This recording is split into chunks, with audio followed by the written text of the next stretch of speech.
Oh man. Now this is cool. This is really, really cool. Guys, you have no idea how long I've wanted to get my hands on one of these things. All right, check this out, guys. This is the SA16 by Springfield Armory. This is kind of like their M16A2 variant or clone. And man, it is absolutely gorgeous. This rifle really, I mean, look at it. You know, ever since I got into the gun game about what, like 20 years ago, I've always wanted to get either an A1 or an A2 clone to kind of hang up on the wall behind me just because, I mean, look at it. There's so much history in this rifle. You know what? Let's go over all the features later. Let's take this to the range. Hey, bud, shut the camera off. Go change your clothes. We're going to the range. Let's go.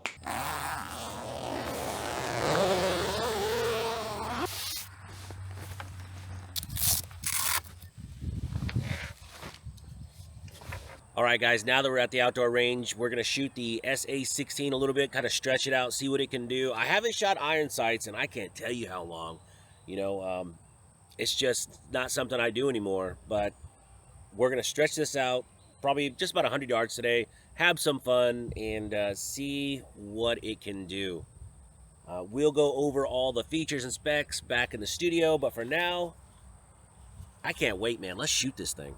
All right, first we're going to shoot in at 50 yards just to kind of see where it's going to hit, and then we're going to stretch it out to 100 yards. It comes with one standard capacity metal magazine, which is pretty cool. I don't use these a whole lot anymore because, I don't know, I just don't. Everyone's kind of switched to the polymers these days, but it's kind of a nice throwback.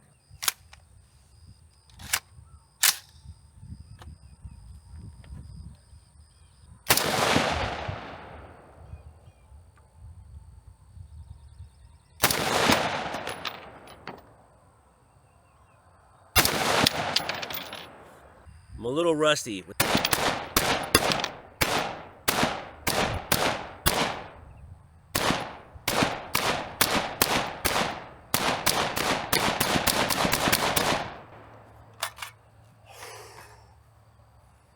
That was fun.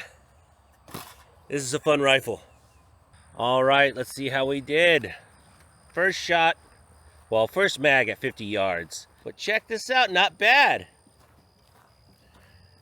So I got one outside this birchwood target, but man, that's pretty cool. As you can tell, my daughter decorated this target. She did a great job. But let's move this out to 100 now that it's kind of sighted in. All right, guys, we have a 10-inch plate set at 85 yards. Let's see how many times I can make that thing gong.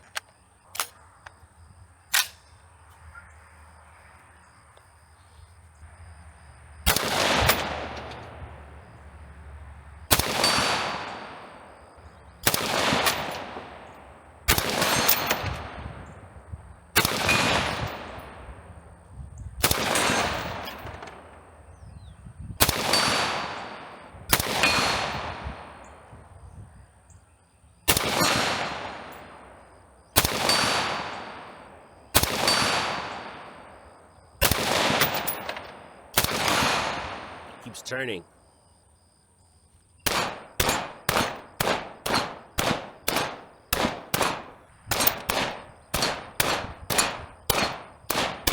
Not so bad. I mean, the handguard's doing its job.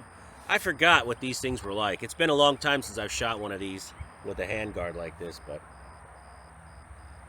it is all right. All right, now let's put it on the burst setting. I'm just kidding. It says burst, but there's no burst on this. It's just for show. I wish.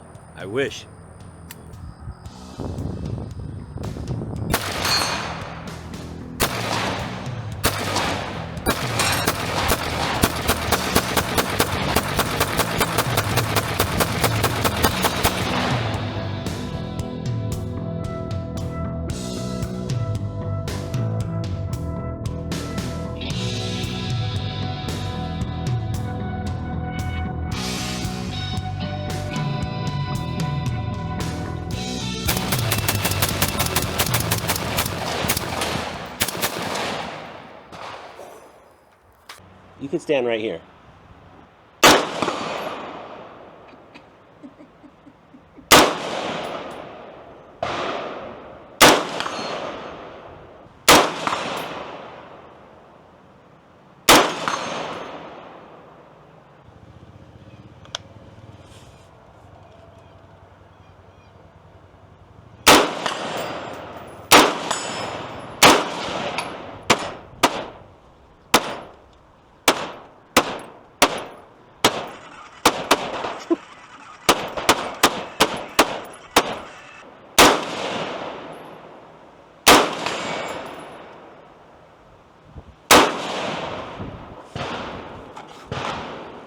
feel like? Feels good.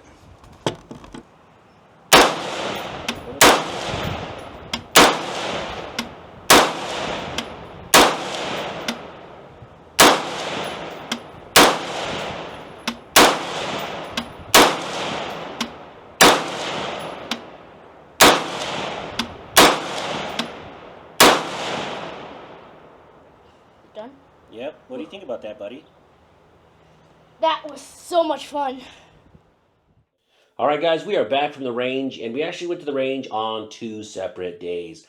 And this gun has just shy of 1,000 rounds through it, maybe 950-ish. So yeah, just shy of 1,000 rounds, and not one hiccup, failure to feed, nothing. This gun performed flawless. So let's go over the features of this gun. The first thing that really strikes out to you, of course, is this A2 handguard up top. Very, very cool. Then you have the 20-inch chrome line barrel with the A2 flash hider on the front. It's a 1-in-7 twist. You have the A2 front sight. You have the A2 furniture in the back with the little spot where they used to hide their gun cleaning equipment back here. Goes in this little thing. If I was going to change anything on this gun, like if I was going to shoot this gun all the time and it was going to be my new go-to gun, I would change this to a little bit more comfortable grip. But for now, it just works. It fits the whole aesthetic. It has a, mil-spec trigger, of course, standard charging handle in the back. It has a sling swivel in the front with the bayonet lug adapter. That's something cool. I did shoot it quite a bit with the bayonet on the rifle, but unfortunately, it does not come with the bayonet. I think I got mine off of Amazon for like 30 bucks. I'll put a link down in the description of where I got my bayonet for this, but it's very, very cool, very functional. And many a range can suffered at the hands of it. I'll put that video at the end. It has a rifle-length gas system with the polymer handguards with the heat shields on the front. And that's it. Did I miss anything on this? I mean, on the one side, it's really cool. It has markings. It says property of U.S. government. And then, of course, it has the burst option, which does not work. Unfortunately, it does not work for now. For now. Like I said before, unfortunately, the gun does not come with a bayonet. It comes with one standard capacity magazine, metal. Not a huge fan of metal mags, but it's cool. It's cool. It gets the job done. I gotta admit one thing, folks. I shot iron sights maybe a combined total of 10 minutes my entire life. I did not grow up with rifles, so when I bought my first AR-15, I put some Magpul flip-up sights on it and then immediately put a red dot. Once I got the windage and elevation kind of tuned in, again, thank you, Napoleon. Appreciate that, bud. It was a tack driver. We were shooting a 12-inch steel plate and just crushing it. Ding, ding, ding, ding, ding, all day long at 100 yards. So MSRP on this rifle is going to be right at $12.49 with a street price probably coming in more like $11.99. But I think it's going to be a huge hit. It's going to be a good seller for Springfield Armory. So here's a question I get asked all the time. If I'm at a gun shop and I'm walking around and I see this up on the shelf, would I buy it at $12.49? Is that a good market price for this rifle? And I think absolutely yes, it is. I would pick this up all day long at that price. All right, guys, there's two things I'm going to nitpick on this rifle. And I know it's petty, but look, my favorite president is Teddy Roosevelt. So let's just talk about two of my petty, tiny, teeny, tiny gripes. One, I wish it had come with a straight 20-round mag, metal mag, instead of a standard capacity mag. Just because aesthetically pleasing, I think it would have looked pretty cool. But that's just me. And this. Come on, Springfield. How much harder would it have been to toss one of these in there? I mean, heck, I bought this for like 30 bucks. Add another $10, $15 to the price of the gun. I mean, look how cool this is. Wouldn't it have been really cool for this to come with the rifle and the package? Look at that. Come on. Doesn't that look so much cooler? But then again, like I said, those are just petty little gripes by me. I don't know. What can you say? I like bayonets. So the Springfield Armory SA16 is going to be a huge hit for Springfield Armory. And I learned a very, very important, valuable lesson. Don't cheat your kids, don't cheat new shooters, and don't cheat yourself. Learn how to shoot with iron sights first. Even though red dots are super cool, learn to shoot with your irons. Please comment down below. Do you own an A2 clone, an A1 clone, or an actual A1 or A2? I want to know, do you like this style? Do you not like this style? For me, I love it. Thank you guys so much for watching. I appreciate every single one of you. Till next time. And remember, guys, if you run out of bullets, you can always use the bayonet. Okay, should I stop recording and help you with that? I don't. Oh. It does the trick, man. It does the trick.